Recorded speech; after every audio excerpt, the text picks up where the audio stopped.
day sa atin mga boss. Bali sa araw na to mga boss, bali mag-ano pala ako, exercise. Kasi ano na, malapit na ako magpa-medical para balik na naman sa trabaho. Kaya kailangan din natin mag-exercise.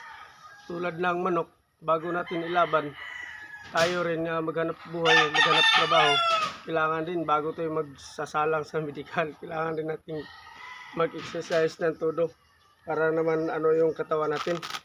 Ayos no? Kaya hindi lang pagmamanok yung ano natin mga boss, mahilig din tayo sa kunti lang naman sa pag-exercise. Kaya ito lang muna mga boss bago tayo maghawak ng manok.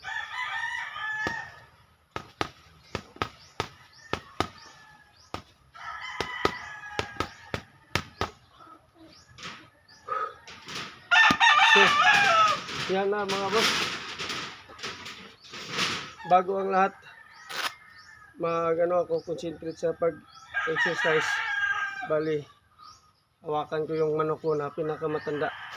Isa sa paborito kong manok dito sa akin na breed.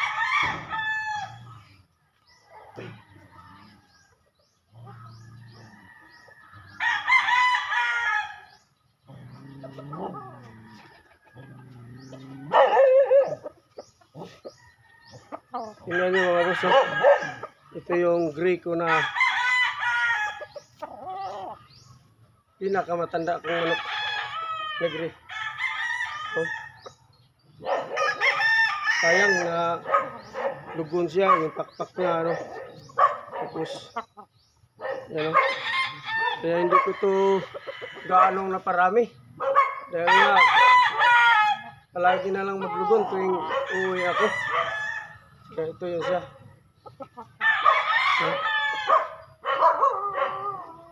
Gandang balahibo nito mga boss. Kaya, may ano pa siya sa dibdib. Puti-puti. Kaya napakagandang manok. Apat pa sila magkapatid mga boss. Puro nanalo. Kaya nga gusto ko nga ito paramihin.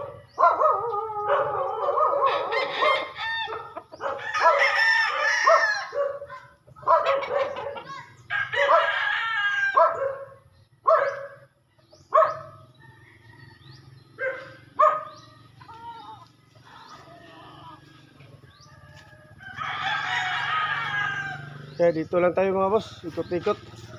Pagkatapos nito ng kunting vlog natin dito sa ating maliit na manukan, balik na naman ako sa pag-exercise. Kinakailangan talaga mga boss na mag-exercise. Hindi lang manok ang exercise natin, pati tayo i-exercise din natin yung sarili natin dahil lalo na pag nagkaedad na tayo, ano talaga, yung iba na yung pakiramdam natin.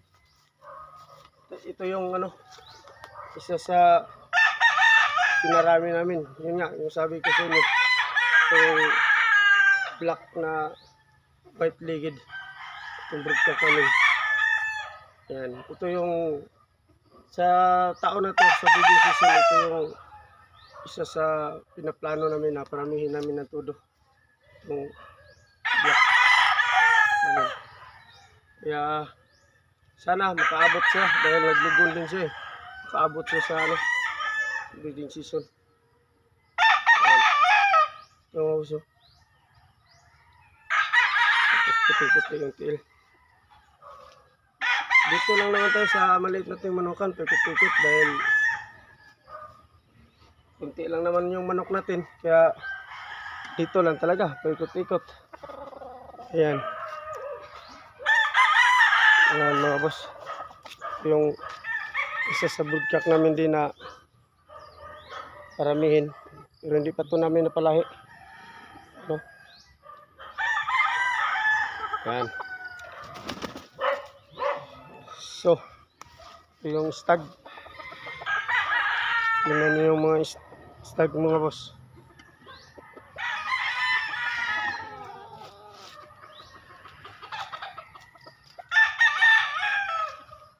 Yung stag na pinakita ko sa inyo noon. Yan. Medicine black. Pero sa ano. Yan.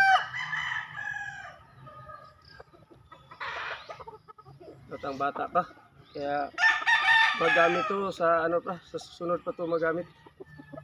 Yan. Ayan mga boss. Ito lang itong mga manok natin mga boss. Araw-araw natin pinapanood. At masaya naman kahit kunti. No? Hindi kailangan marami. Dahil pag marami, pag tawa, wala ka ring budget, masakit din yan sa ulo.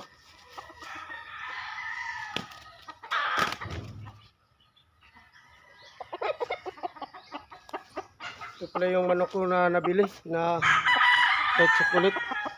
Yan yung mga boss. Oh. Yung katawan. Bulto-bulto rin. Oh. Malaki rin. Saka ano pala to?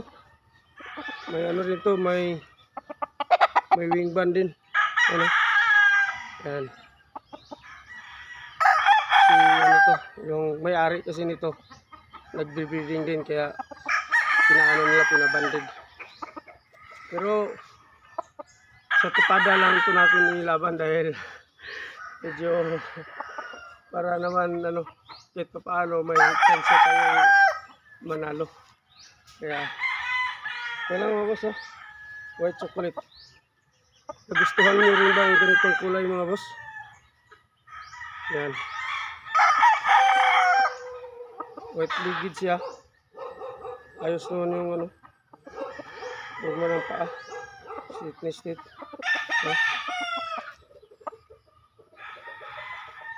Ayan o.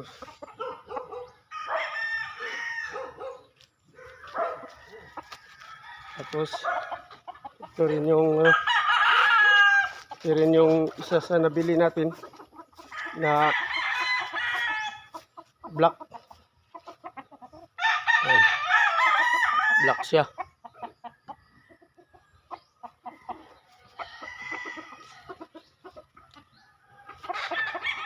Ito mga boss. Ito mga boss, talagang laki ng katawan. Yan o. Kita nyo naman din, malaking ulo. Kaya bagay lang din sa katawan niya. Super laki o. Malaki. Tapos yung paa nito, blue legs. Blue legs siya. Blue legs na black. Yan. Tapos maganda yung kulay niya. Parang ano, oh, basag. Mura lang to. Dalawang manok mga boss nabili ko. Ano lang to, bininta lang to ng 1,400 yung dalawa. Tagbali tag 700 bawat isa dahil nga kailangan niya ng piras dahil sa naghulog siya ng motor dahil nagkulang yung pira niya kaya bininta niya sa akin. Pero hindi ako nagpresyo, siya ang nagpresyo mga boss. Presyo niya, sabi niya bilhin ko ng 1,400. Kailangan din niya ng pira, di binayaran ko lang din dahil kahit paano magagamit din to natin sa ano, sa tupada lang, sa tupada. Hindi natin to ano, basta-basta ilaban sa mga three wins o kabirde. Tupada lang, ayos na. Tapos pustahan lang ng tama-tama lang din sa ano, sa presyo ng manok. Ito yung mga boss, black na ano. Ito.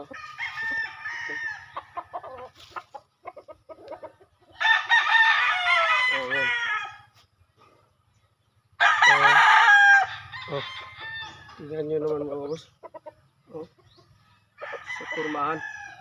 Pasado kaya to sa inyo mga boss?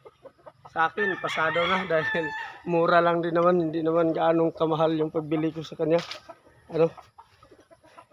1,400, dalawa. Tapos yung edad nila nasa mga ano na.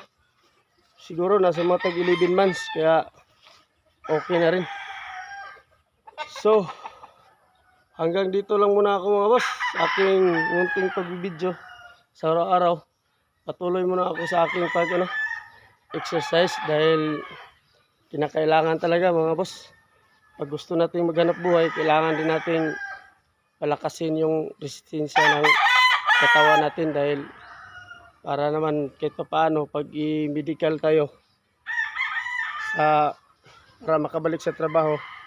Kita paano may kunting kumpiyansa sa sarili, kumbaga, na ready ka na. Pero although hindi naman natin masabi na pasado ka talaga sa medical dahil di natin hawak kung ano mang nangyari sa katawan natin, pero at least gumagawa din tayo ng paraan na kahit paano makabalik sa trabaho na healthy yung katawan natin.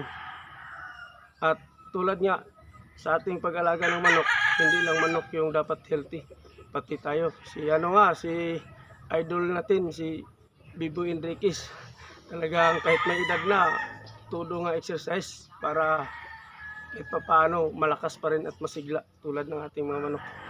Ayan, dito lang tayo mga boss. Peace. Ingat kayo sa araw-araw na itong gawain. Thank you for watching. At pakipalo na rin at paka-subscribe. At yan lang mga boss. Maraming salamat.